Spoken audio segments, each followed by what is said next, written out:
প্রধানমন্ত্রী শেখ হাসিনাকে জাতিসংঘ ইউনাইটেড নেশনের আলটিমেটাম ৩০ জুলাইয়ের মধ্যে সাংবিধানিকভাবে পদত্যাগের নির্দেশ।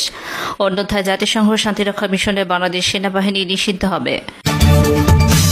এবং সর্বশেষ জানাবো, ইউএন লেখা সেনাবাহিনীর সাজোয়া যান দিয়ে শিক্ষার্থীদের উপর হামলার চরম ক্ষুব্ধ জাতিসংঘ। পররাষ্ট্রমন্ত্রীকে তলব করছে জাতিসংঘ। লোকটা মোছা হয়নি ভুলে। এতক্ষণ শুনছিলেন সংবাদ শিরোনাম, এখন থাকছে বিস্তারিত।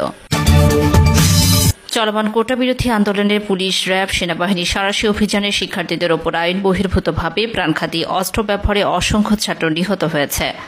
জাতিসংঘ ইউনাইটেড নেশন ধারণা করছে অন্তত 500 ছাত্রকে হত্যা করা হয়েছে এই অভিযানে। এই গণহত্যা বহির্বিশ্বে চাপকে সামাল দিতে ব্যর্থ হয়েছে প্রধানমন্ত্রী। ক্ষমতাসীন আওয়ামী লীগ সরকারকে কোনো অনিশ্চিত শর্তে জাতিসংঘ থেকে বলা হয়েছে যে শেখ হাসিনার সরকার ক্ষমতা থেকে সরিয়ে দেওয়ার কথা বিবেচনা করতে পারে এবং 30 জুলাইয়ের মধ্যে জাতীয় সংসদের স্পিকারের কাছে দায়িত্ব হস্তান্তর করতে পারে।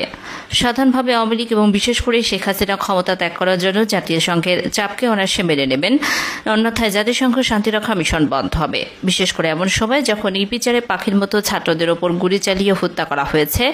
এছাড়াও ব্যাপক নির্বাচনী কারচুপির অভিযোগ রয়েছে।